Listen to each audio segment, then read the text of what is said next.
मित्रों जय सिया राम। आज हम एक नए लोकेशन नई जगह पे पहुंच चुके हैं और वो जगह है पंजाब में रावी नदी के तट पर नियरा पठानकोट जिला। रावी नदी के तट पर एक बहुत ऐतिहासिक जगह है और वो जगह है पांडव कालीन से संबंधित। जिस समय पांडव अज्ञातवास में रहे तो अज्ञातवास का समय है वो इस जगह पर काटा। यहाँ के लोगों का कहना है कि पांडवों ने अज्ञातवास का समय इस समय पर इस जगह पर काटा और पांडवों के द्वारा हस्त निर्मित गुफाएं हैं। तो हम नीचे चलते हैं और नीचे चल करके उन गुफाओं को आपको दिखाते हैं।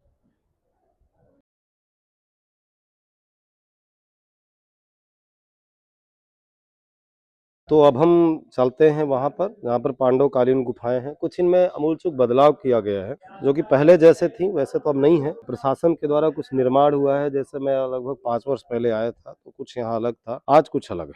ये पांडव निर्मित गुफाएं हैं, कुछ बंद हैं, कुछ खुली हैं। ये पांडव कालीन गुफाएं हैं, आपने देख सकते हैं। ऐसा है जैसे कि मानो हस्त निर्मित गुफाएं हों, एकदम पूर्ण रूपेण। ये युधिष्ठिर धूना है और आप युधिष्ठिर धूना के दर्शन कर सकते हैं।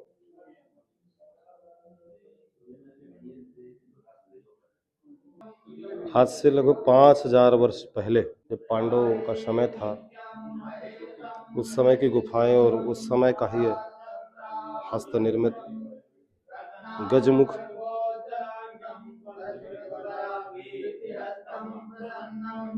पद्मासीनं समन्ताश्रुतमर्गैर्गृहीतमुदानं विश्वादं विश्वबन्धं निखिलभयहरं पञ्चवक्त्रं त्रिनेत्रं स्वस्ति नः पूषा विश्ववेदाः स्वस्ति नस्तार्क्ष्यो अरिष्टनेमिः स्वस्ति नो बृहस्पतिर्दधातु। जय सीताराम। और जैसा कि आप देख सकते हैं, स्थान बहुत सुंदर स्थान है। रावी दरिया का तट और रावी दरिया का तट और सुंदर रणजीत सागर डैम, लबलबाता हुआ पानी, कलकल निनाद करती हुई ये मंदाकिनी की भांति अविरल धारा बह रही है।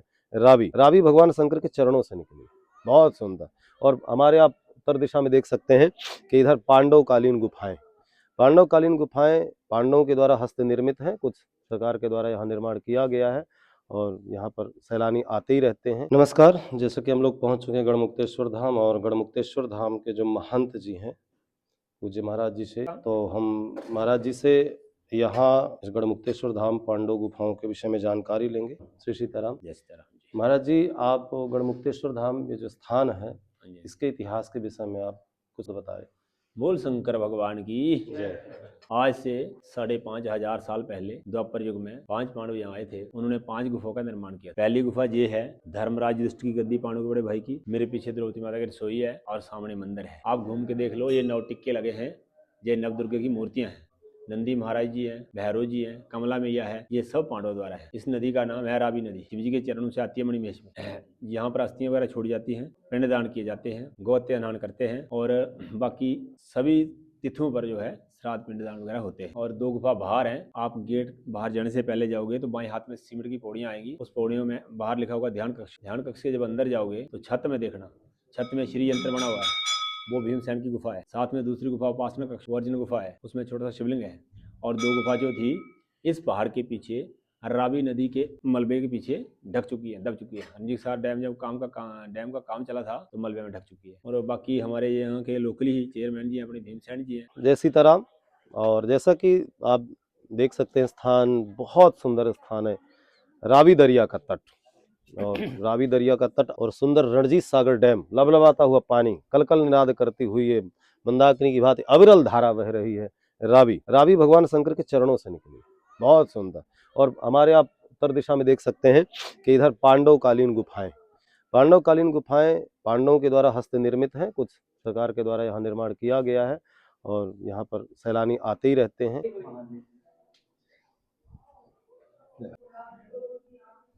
ये पांडव ध्यान कक्ष है।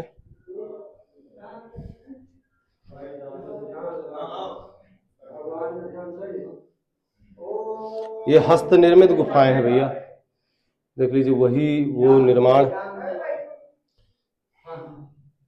चंद्रोद्भासितमूर्ध्वजं सुरपतिं पीयूषपात्रं महत् हस्ताब्जेन दधं भ्रममलं हर्षासपङ्केरुहम्